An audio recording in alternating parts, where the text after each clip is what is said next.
yang mempunyai wilayah atau areal ini. Jangan polisi. Jawa. Sama Ji.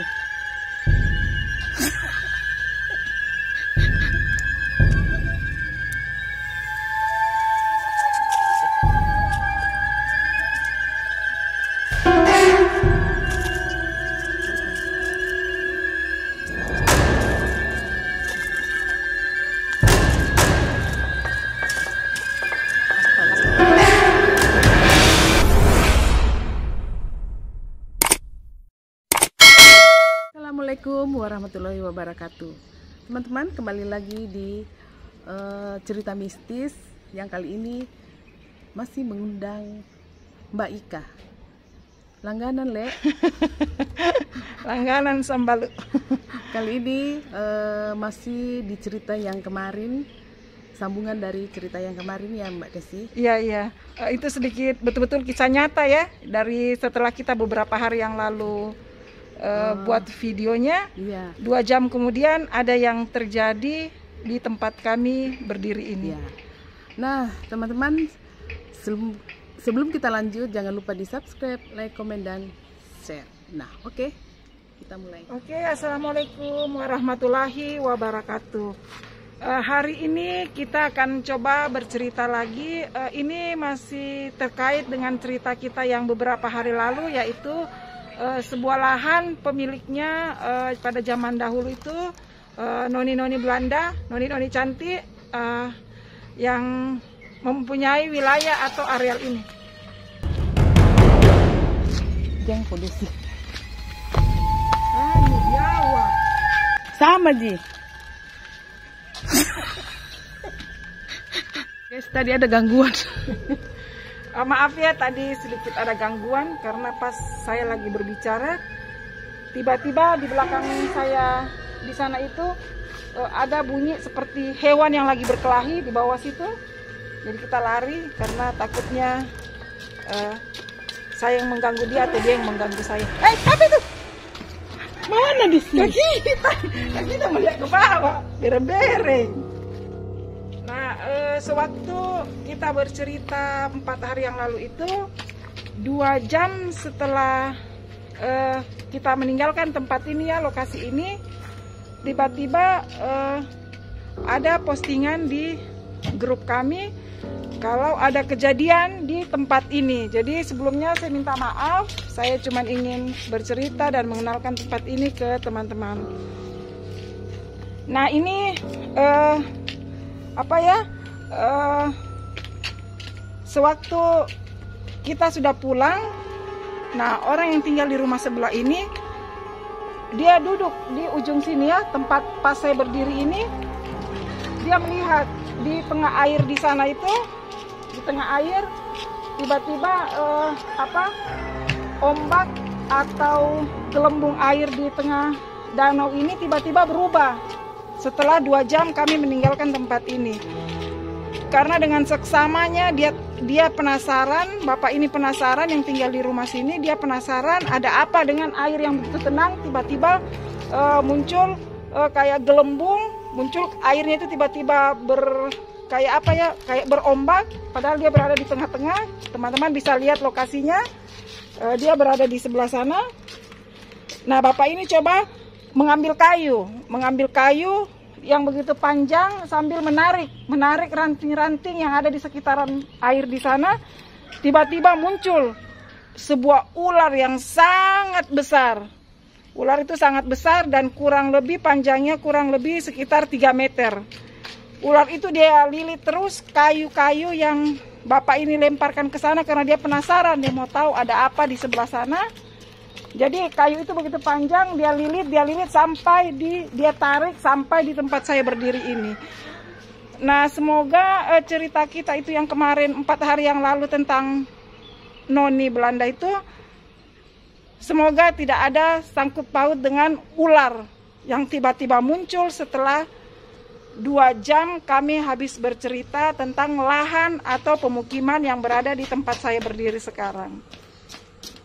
Nah, sebentar saya akan perlihatkan video penarikan ular yang terjadi itu. Semoga ular ini cuman sebagian dari binatang reptil yang ada di sekitaran semak-semak ini atau danau-danau ini ya. Semoga dia bukan salah satu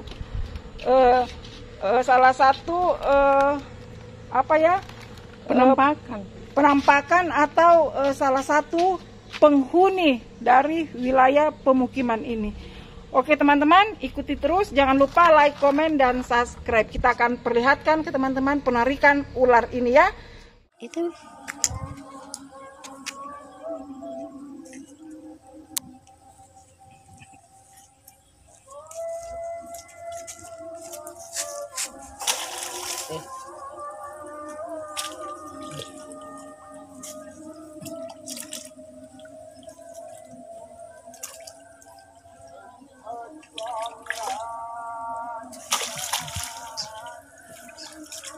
rusak ini.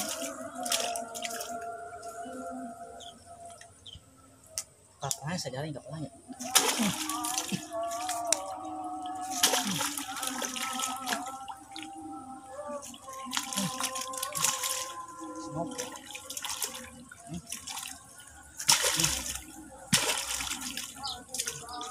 Pak kalau lepas ki. Jadi kita sudah lihat tadi bagaimana Bapak itu mengambil ular yang ada di danau itu ya. Jadi semoga kejadian 2 jam setelah kita mengambil video yang sebelumnya itu, dia cuma salah satu reptil yang ada di sekitaran wilayah ini atau tanah-tanah sekitar sini.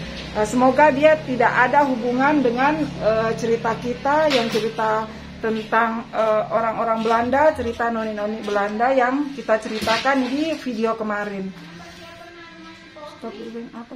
Nah, itu tadi sementara penarikan dari ular itu ke kayu tersebut, sempat kita dikagetkan lagi. Luka.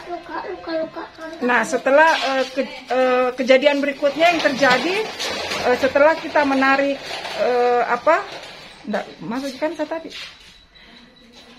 Terus kejadian berikutnya itu yang terjadi setelah penarikan atau ular itu ditarik, dia sempat melawan dan Bapak ini dengan keberaniannya dia mengambil ular itu keluar dari jala yang tersangkut, dia taruh di dekat rumahnya, teras rumahnya.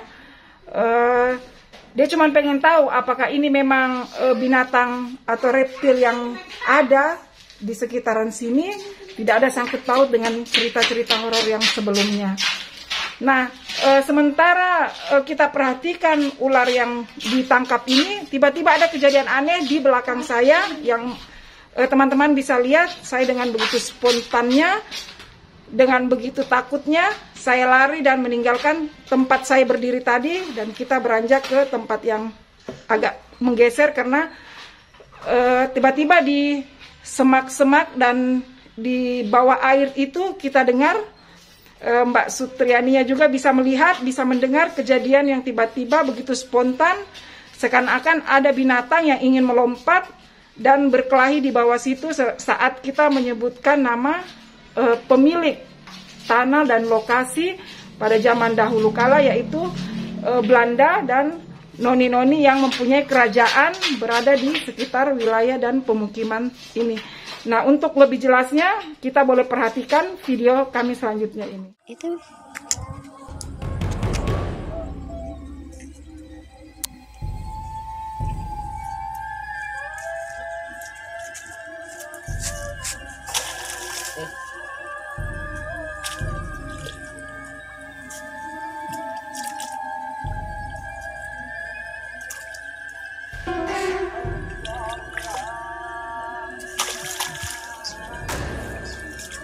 rusak ini.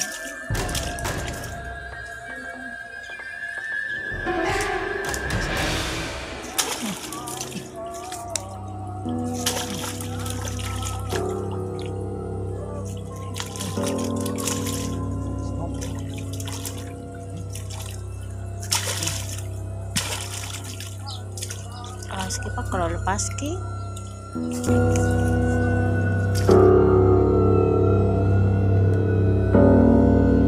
Jadi sekarang itu ular ada di mana?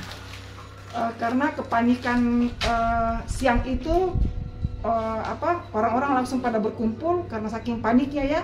Kita takutnya nanti berpengaruh buat anak-anak yang sering main di wilayah situ. Nah, Bapak ini kaget melihat ular itu kurang lebih 3 meter dengan besarnya sebesar betis orang dewasa. Dia saking paniknya karena ternyata ular itu terkait dan terlilit di jaring. Karena saya pernah bilang di situ orang biasa pasang jaring, tapi jaring itu jarang untuk dapat ikan karena mungkin tempat itu sudah ada penghuni lain atau orang yang kita tidak bisa melihat ya, berada di alam tersendiri. Nah, pada saat kepanikan itu terjadi, Bapak ini langsung mengambil tombak, Mbak. Oh, dia tombak. Dia tombak pas kepalanya. Kenapa bukan parang? Dia takut karena kalau dia pikirnya itu parang itu artinya dia harus memukulnya dengan cara jongkok. Dia takut timbal balik dari ular. Bukan takut dia rusak jaringnya. Takut dia, iya makanya ini. Ya, salah satunya juga itu ya, dia tidak pakai parang karena dia takut jaringnya rusak. Terus yang kedua, dia takutnya kalau pakai parang artinya dia itu menunduk. Dia takutnya imbasnya ekor ular itu menghantam ke dia. Jadi dia pakai linggis. Jadi dia sambil berdiri, dia linggis pas sasarannya itu di kepala. Sempat ada orang bilang jangan dibunuh, takutnya dia dia datang lebih banyak lagi atau dia jin yang ular yang berubah jadi-jadian, karena kita melihat memang wilayah ini sedikit angker dan berpenghuni untuk danau ini. Nah, setelah ular itu mati, dia sempat pegang. Nah, setelah dia pegang itu, ada lagi anak ular naik, tapi ularnya kecil, kurang lebih 1 meter, tapi masih kecil. Mungkin itu anaknya. Karena saking kepanikan yang terjadi hari itu, akhirnya ular itu dikubur di dekat danau itu sendiri. Bapak itu sendiri yang mengubur. Jadi keesokan harinya saya tanya, apa tidak ada hal-hal yang terjadi setelah penguburan ular itu? Dia bilang ada. Tapi yang dia dengar itu bukan dari danau ini. Dia dengar dari rumah belakang rumah dia, kan memang yang kita lihat di video kemarin itu dia seperti hutan belantara ya, Mbak. Jadi yang dia dengar itu seperti, tapi di dalam rumah sebelah itu rumah kosong, dia seperti ular yang lagi berjalan. Bunyinya bagaimana ya, kayak mendesis, mendesis begitu. Terus dia mendengar kayak bukan kucing, tapi seperti suara kucing yang lagi merintih kesakitan dengan suara ular yang berjalan di semak. Itu kejadian Bapak itu alami setelah sehari dia mengubur ular tersebut. Keesokan harinya kita mau coba membuka rumah tetangga di sebelah, tapi memang tetangga kita itu rumahnya kosong, orangnya tinggalkan pergi bekerja di luar Sulawesi. Tapi kita sempat telepon kalau ada kejadian aneh, ada binatang yang sempat orang menggegerkan karena ularnya begitu besar, takutnya itu karena sudah dibunuh induknya, anaknya datang lagi. Nah teman-teman, itulah tadi cerita singkat dari Mbak Ika. Terima kasih sudah mengikuti terus channel kami Sutriani Aulia Cahya. Mohon dukungannya, jangan lupa like, comment, subscribe, dan bantu di share ya. Jadi di sini kita sekarang kalau sudah mulai sore itu masuk asar, setelah asar anak-anak kita batasi untuk bermain ke areal sana ya, karena di situ memang tanah kosong. Anak-anak senang karena pinggir danau, dia sangat senang untuk bermain bola. Untuk setelah kejadian kemarin itu kita batasi anak-anak lagi untuk bermain di wilayah situ atau di sekitaran situ, karena takutnya seperti tadi kita sementara mengambil video, mengambil gambar, tiba-tiba kita mendengar biawak ular itu ada kayak mau naik dari danau itu. Jadi kita berpikir positif saja, semoga itu tidak bertanda apa-apa, semoga itu cuman memang reptil yang tinggal, karena memang lagi musim hujan, jadi danau itu airnya makin banyak, makin naik.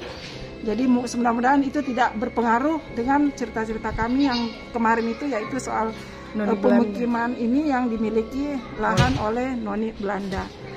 Nah, mungkin cuma sampai sini yang bisa saya ceritakan buat teman-teman semua. Saya ucapkan banyak terima kasih karena selalu setia untuk menonton channel kami. Terima kasih banyak. Assalamualaikum warahmatullahi wabarakatuh.